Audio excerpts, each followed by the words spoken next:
வணக்கம். உங்க செல்களுக்குள்ளேயே ஒரு கடிகாரம் ஓடிட்டு இருக்குன்னு சொன்னா நம்புவீங்களா? அது வயசை மட்டும் இல்ல, உங்க மன அழுத்தத்தையும் கணக்குல வைக்குதாம். ஆமா. இன்னைக்கு சிவ சோமசுந்தரம் அப்புறம் டாக்டர் சுதீர் ஷா இவங்களோட குறிப்புகளை வச்சு நம்ம உடம்போட சில மறைக்கப்பட்ட திறன்கள், மனசோட சக்தி, தியானம் இதுக்கெல்லாம் என்ன தொடர்புன்னு கொஞ்சம் ஆழமா பார்க்கலாம். கண்டிப்பா. உங்க எண்ணங்கள் உங்க ஆயுளையே தீர்மானிக்க முடியுமா? வாங்க பார்க்கலாம். ம். நிச்சயமா. முதல்ல அந்த செல்லுலார் கடிகாரம். அத பத்தி பேசலாம். நம்ம குரோமோசோம்கள் இருக்குல்ல, அதோட முனையில டீலோமியர்னு ஒரு பாதுகாப்பு கவசம் மாதிரி இருக்கு. ஓ, பாதுகாப்பு கவசமா? ஆமா. ஒவ்வொரு தடவை நம்ம செல் பிரியும் போதும் இந்த கவசம் இருக்குல்ல, அது கொஞ்சம் கொஞ்சமா தேஞ்சு கொட்டையாகிட்டே போகும். இதுதான் அந்த செல்லோட வயசை காட்டுது. சரி. அப்போ இது வயசாகிறதுக்கும் நோய்களுக்கும் எப்படி நேரடியா சம்பந்தப்படுது? இறந்து போகும், இல்லாட்டி இறந்துடும். ஓ. இதுதான் நம்ம திசுக்கள் எல்லாம் வயசாகிறதுக்கும் வயசு சம்பந்தமான நோய்கள் வர்றதுக்கும் ஒரு முக்கியமான காரணம். இத ஒரு மூலக்கூறு கடிகாரம்னு சொல்லலாம். இந்த கடிகாரத்தோட வேகம் எதெல்லாம் இத பாதிக்குது? இங்கதான் மன அழுத்தம் வருதுன்னு உங்க குறிப்புகள்ல இருக்கா? ஆமா, அது ரொம்ப முக்கியமான பாயிண்ட். நாள்பட்ட மன அழுத்தம் இருந்தா இந்த டீலோமியர்கள் குட்டையாகிற வேகம் நல்லாவே அதிகமாகுதுன்னு பல ஆய்வுகள் சொல்லுது. அப்படியா? அதாவது நம்ம மனசுல எப்படி உணர்றோங்கிறத நேரடியாவே நம்ம செல்களோட ஆயுள பாதிக்குது. அப்போ இந்த கடிகாரத்தை கொஞ்சம் மெதுவாக்க முடியுமா? இல்ல ரீசெட் பண்ற மாதிரி ஏதாவது வழி இருக்கா? இருக்கு. சில ஸ்பெஷல் செல்கள், குறிப்பா நம்ம இனப்பெருக்க செல்கள், ஸ்டெம் செல்கள் எல்லாம் டெலோமேரேஸ் அப்படின்னு ஒரு என்சைம் யூஸ் பண்ணுது. டெலோமெரேஸ். ஆமா, டெலோமரேஸ். இது அந்த டீலோமியர்களை பராமரிக்குது, ரிப்பேர் பண்ணுது. இது ஒரு மாதிரி அந்த கடிகாரத்தை ரீசெட் பண்ற மாதிரி தான். ஆமா, இதே டெலோமெரேஸ் புற்றுநோய் செல்கள்லயும் ரொம்ப தீவிரமா வேலை செய்யுதுன்னு அதை தடுக்கிறது ட்ரீட்மெண்ட்ல ஒரு பெரிய சவால்னு சிவ சோமசுந்தரம் குறிப்புல இருக்குது. மிகச்சரி. அதுதான் இதுல இருக்கிற ஒரு சிக்கல். பாத்தீங்கன்னா டெலோமரேஸ் புற்றுநோய் செல்கள் பாட்டுக்கு பிரிஞ்சுக்கிட்டே இருக்க உதவுது. அதை தடுத்தா கேன்சரை கட்டுப்படுத்தலாம். சரி. ஆனா நம்ம இம்யூன் சிஸ்டம் நல்லா இருக்கணும்னா அதுக்கு தேவையான ஸ்டெம் செல்கள் மாதிரி நல்ல செல்களுக்கும் இந்த டெலோமரேஸ் தேவை. அதனால அதை தடுத்தா நம்ம நோய் எதிர்ப்பு சக்தியும் கொஞ்சம் பாதிக்கப்படலாம். இது ரொம்ப எப்படி சொல்றது, ஒரு நுட்பமான பேலன்ஸ். சிவ சோமசுந்தரத்தோட குறிப்புகள்ல இதை தாண்டி ஒரு இன்ட்ரெஸ்டிங்கான ஒரு ஐடியா இருக்கே, மனக்கட்டுப்பாட்டை பத்தி. ஆமா. அது ரொம்ப ஒரு ஃபார்வர்ட் திங்கிங் மாதிரி. அவரோட கருதுகோள் என்னன்னா, நம்ம மனச போதுமான அளவு கட்டுப்படுத்த முடிஞ்சா இனப்பெருக்க செல்கள்ல இயற்கையாவே இருக்கிற இந்த டெலோமரேஸ் மாதிரி நல்ல விஷயங்களை தேவைப்படுற மத்த செல்களுக்கு அனுப்ப முடியுமான்னு கேக்குறாரா? சரியா சொன்னீங்க. தேவைப்படுற மத்த உடல் பாகங்களுக்கு, சாதாரண செல்களுக்கு நம்மாலேயே உணர்வு பூர்வமா அனுப்ப முடியுமாங்கிறதான் கேள்வி. அப்படி முடிஞ்சா அது செல்கள் வயசாகிறத மெதுவாக்கவோ இல்ல புதுப்பிக்கவோ உதவலாம். இது இப்போதைக்கு ஒரு தியரி தான், இன்னும் நிரூபிக்கப்படல. ஆனா மனசோட பவர் பத்தின ஆழமான கேள்விகளை இது எழுப்புது. மனசோட சக்தி, எண்ணங்களோட சக்தி அப்படின்னு சொல்லும்போது டாக்டர் சுதீர் ஷாவோட குறிப்புகள் தியானத்தோட பங்க பத்தி பேசுது. மனக்கட்டுப்பாட்டுக்கும் தியானத்துக்கும் என்ன தொடர்பு? தியானம்ங்கிறது மனச ஒருமுகப்படுத்துறதுக்கும் நம்ம எண்ணங்களை கண்ட்ரோல் பண்றதுக்கும் கத்துக் கொடுக்கிற ஒரு முக்கியமான டூல். டாக்டர் ஷாவோட குறிப்புகள் என்ன சொல்லுதுன்னா, தியானம் மன அழுத்தத்தை குறைக்கும். அப்படி குறைக்கிறதால அது டீலோமியர் ஆரோக்கியத்துக்கும் உதவலான்னு மறைமுகமா சொல்லுது. அது மட்டும் இல்ல, தியானம் பண்ணும்போது மூளையில நேரடியா சில மாற்றங்கள் நடக்குது. ஓ, அப்படியா? என்ன மாதிரி மாற்றங்கள்? ஆல்பா தீட்டா மாதிரி ரிலாக்ஸ்டான மூளை அலைகள் அதிகமாகுது. கார்டிசால் மாதிரி ஸ்ட்ரெஸ் ஹார்மோன்கள் குறையுது. கவனம், உணர்ச்சி சமநிலை இதுக்கெல்லாம் சம்பந்தப்பட்ட மூளைப்பகுதிகள் இன்னும் கொஞ்சம் வலுவாகுது. நியூரோபிளாஸ்டிசிட்டின்னு சொல்லுவாங்க. நியூரோபிளாஸ்டிசிட்டி. இந்த மாதிரி உடலியல் மாற்றங்கள் எல்லாம் தியானம் எப்படி நம்ம உடல் ஆரோக்கியத்துல ஒரு தாக்கத்தை ஏற்படுத்துதுன்னு விளக்க உதவுது. உயர் ரத்த அழுத்தம், நீரிழிவு மாதிரி பிரச்சனைகளை கட்டுப்படுத்தவும் தியானம் உதவுதுன்னு குறிப்பிடப்பட்டிருக்கு. அப்புறம் அந்த 5 மனப்பான்மைகள், உணவு, பயிற்சி, உண்மை, சுவாசம், வாழ்க்கை உணர்வு, இதெல்லாம் ஆரோக்கியத்துக்கு துணை புரியும்னு சுருக்கமா சொல்லியிருக்கீங்க இல்லையா? ஆமா, அது ஒரு முழுமையான ஆரோக்கியமான வாழ்க்கை முறைக்கு ஒரு பேஸ் மாதிரி. தியான பயிற்சியோட இந்த விஷயங்களும் சேரும்போது அதோட பலன்கள் இன்னும் அதிகமாகும். அப்போ மொத்தத்துல இந்த ஆதாரங்கள் என்ன சொல்ல வருதுன்னா, நம்ம செல்களோட ஆரோக்கியமும் வயசாகும் வேகமும் வெறும் ஜெனட்டிக்ஸ் மட்டும் இல்ல. ஆமா, மன அழுத்தம் அதை மோசமாக்கும். ஆனா தியானம் மாதிரி மனப்பயிற்சிகள், மனசோட சக்தி, இது மூலியமா நாம அதுல ஒரு பாசிட்டிவான தாக்கத்தை ஏற்படுத்த முடியுங்கிற சாத்தியம் இருக்கு.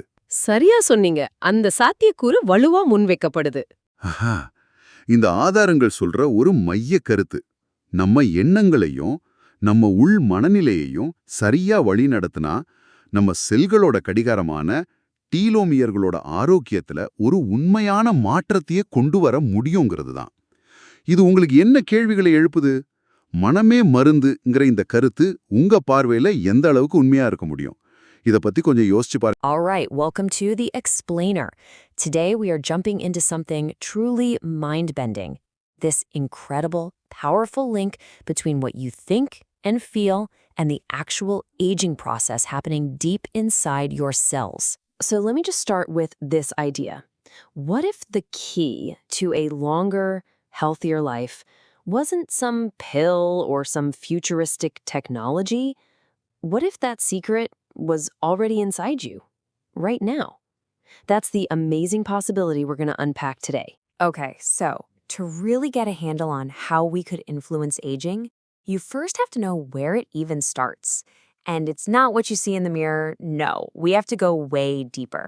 We're talking about the cellular level, right at the tips of our chromosomes. So at the very end of every single one of our chromosomes, you have these little things called telomeres. And the analogy here is perfect. Think of them like the plastic caps on your shoelaces. Their whole job is to protect our precious genetic information and stop the chromosome from fraying and falling apart when our cells divide. Absolutely crucial. Now, here's the catch. This is the root of aging on a microscopic scale. Every single time a cell divides, those little protective caps, the telomeres, get a tiny bit shorter. And over a lifetime of divisions, they eventually get so short that the cell just can't divide anymore. It goes into this retirement state called senescence, and that is a major driver of what we call aging. It's literally a molecular clock ticking away inside of us. But what if you could wind that clock back? Well, it turns out our bodies actually have a built-in reset button. It's this incredible enzyme called telomerase. Telomerase is basically like a tiny biological repair person. Its job is to go in and add length back onto the telomeres, resetting that clock. Now, it's super active in really important cells, like our stem cells and our reproductive germ cells. But for a very good reason, in most of the other cells in our body, it's switched off. And this brings us to this really fascinating paradox. On one hand, telomerase is the hero, right? It's keeping our immune system regenerating. But on the other hand, it can be the villain. Cancer cells have figured out how to hijack telomerase to become basically immortal, dividing over and over again, and that dangerous dark side is exactly why our bodies keep this powerful enzyme under lock and key. Okay, and this is where the source material we're looking at today takes a really fascinating, and I have to say, pretty speculative leap. Because if our bodies have this incredible repair tool just sitting there, the question becomes, could we, you and I, learn to tap into this potential? Could we get the good parts, the regeneration, without unleashing the bad parts, that uncontrolled growth? Well, the source we're pulling from today offers a pretty radical answer. It suggests the key isn't some new drug or a fancy machine. The key, it says, is the one thing we all have, the focused power of our own mind. So the hypothesis basically goes like this. Through conscious control, we could learn to redirect those super powerful regenerative bits from our germ cells. So instead of being used for reproduction, they're guided to flow through the rest of the body, essentially flooding our tissues with telomerase and other healing factors. It's a really bold idea, connecting our consciousness directly to our cellular hardware. So if the mind is the control switch, the next logical question is, how in the world do you learn to flip it? Well, the source doesn't just leave it at the theory. It actually lays out a kind of practical framework. It suggests it all starts by cultivating 5 very specific attitudes and daily practices. And here they are. It's a whole package deal.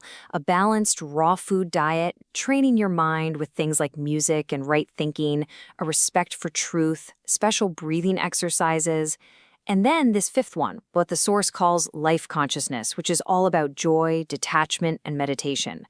Now, while all 5 are part of the framework, it's that last one, meditation, that has a surprising amount of hard science behind it. So let's zoom in on that. So how plausible is any of this, you might be wondering? Well, while the idea of consciously telling your telomerase what to do is still speculative, the fundamental idea that your mind can create real physical changes in your body, oh, that's not speculative at all. In fact, it's incredibly well documented, especially when we look at meditation. Just get a load of this number. A 5-year study that our source cites found that people who meditated had, on average, a 50% reduction in hospital admissions. 50%! And that wasn't just for 1 or 2 things. It was across 17 different major medical categories. That is just a staggering result. So what is actually going on in your brain when you meditate? Well, most of our day, our brain is in this high-frequency beta state. Alert, working, getting stuff done. Meditation helps the brain shift down, first into the calmer alpha state, and then into the even deeper theta state. And these are the brainwave patterns that are associated with deep relaxation, creativity, and, you guessed it, physical restoration. And this isn't just some vague feeling of being calm. No, this is actual chemistry. It's tangible. Meditation measurably changes your brain's neurochemical cocktail. You get more of the good stuff, like serotonin for mood and melatonin for sleep. And you get less of the bad stuff, like the stress hormone cortisol. You are literally swapping out the chemistry of stress for the chemistry of healing. So the big takeaway from all this science is it's undeniable. The list of proven benefits for meditation is huge. It reduces stress, it lowers blood pressure, it can even physically offset the thinning of your brain's cortex that happens with age. The mind-body connection isn't some new age theory. It's a documented biological fact. And that really brings us right back to where we started. The science is crystal clear. Our state of mind can and does create real, measurable changes in our bodies and even in the structure of our brains. That principle is proven. Which leaves us with one last really big provocative question to think about. Just how far can we actually take it?